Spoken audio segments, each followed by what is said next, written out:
Friends, MS coder में आपका स्वागत है।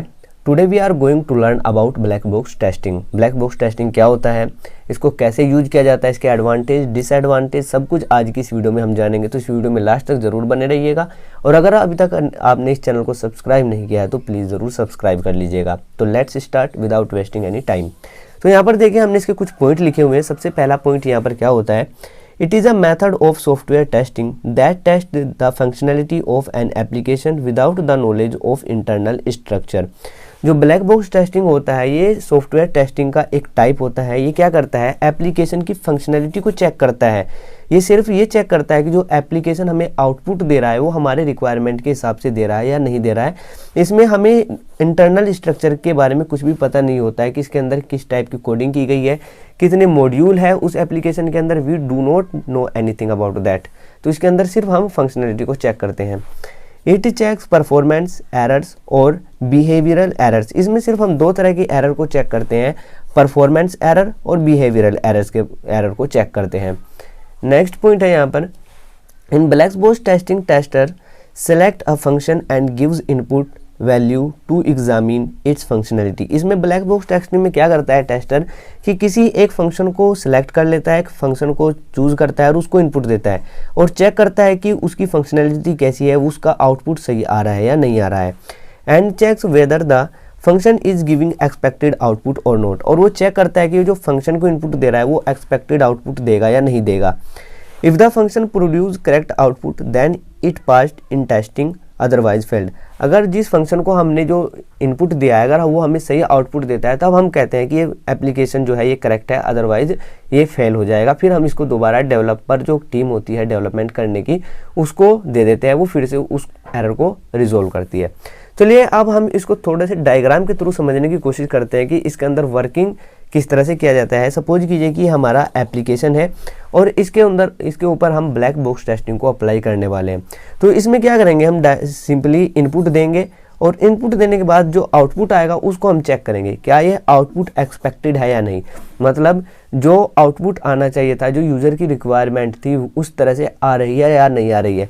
अगर ये आउटपुट सही आती है, करेक्ट आती है, तब ये एप्लीकेशन जो हम चेक कर रहे हैं ये पास हो जाएगी, मतलब सक्सेस हो जाएगी। अगर इसमें आउटपुट में कुछ कमी आती है, आउटपुट गलत आता है, तो ये जो एप्लीकेशन हमने बनाया था, ये फंक्शन जो हम चेक कर रहे थे, ये फेल हो जाएगा।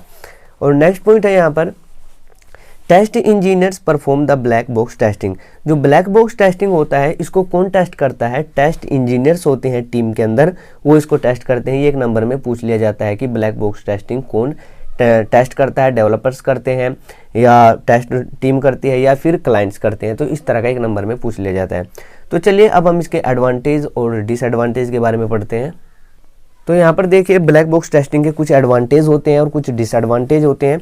तो यहाँ पर जो पहला एडवांटेज है, efficient when used on large project. अगर हम लार्ज प्रोजेक्ट है, हमारे पास कोई बड़ा प्रोजेक्ट है, अगर हम उसको टेस्ट करना चाहते हैं तब वहाँ पर हमारे लिए बेटर होगा कि हम वहाँ पर ब्लैक बॉक्स टेस्टिंग अप्लाई करें।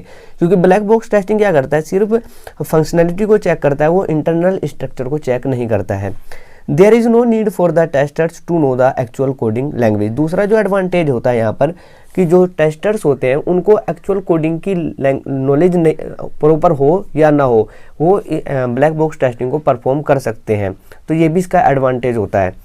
नेक्स्ट पॉइंट है यहाँ पर, test are executed from the users और क्लाइंट्स पॉइंट ऑफ व्यू। यहाँ पर जो टेस्ट होता है वो क्लाइंट और यूज़र के अकॉर्डिंग हम टेस्ट करते हैं कि यूज़र किस तरह की इनपुट हमारे इस फंक्शन को देगा और किस तरह का आउटपुट उसको चाहिए। तो इस तरह से हम यहाँ पर टेस्ट करते हैं। यहाँ पर हमें इसी फेज में पता चल जाता है कि यूज़र इसको एक्सेप्ट करेगा या नहीं करेगा। तो ये तो थी इसके एडवांटेज। चलिए अब हम इसके डिसएडवांटेज के बारे में भी पढ़ते हैं। It is not possible to test all functionalities of the application with the help of black box testing.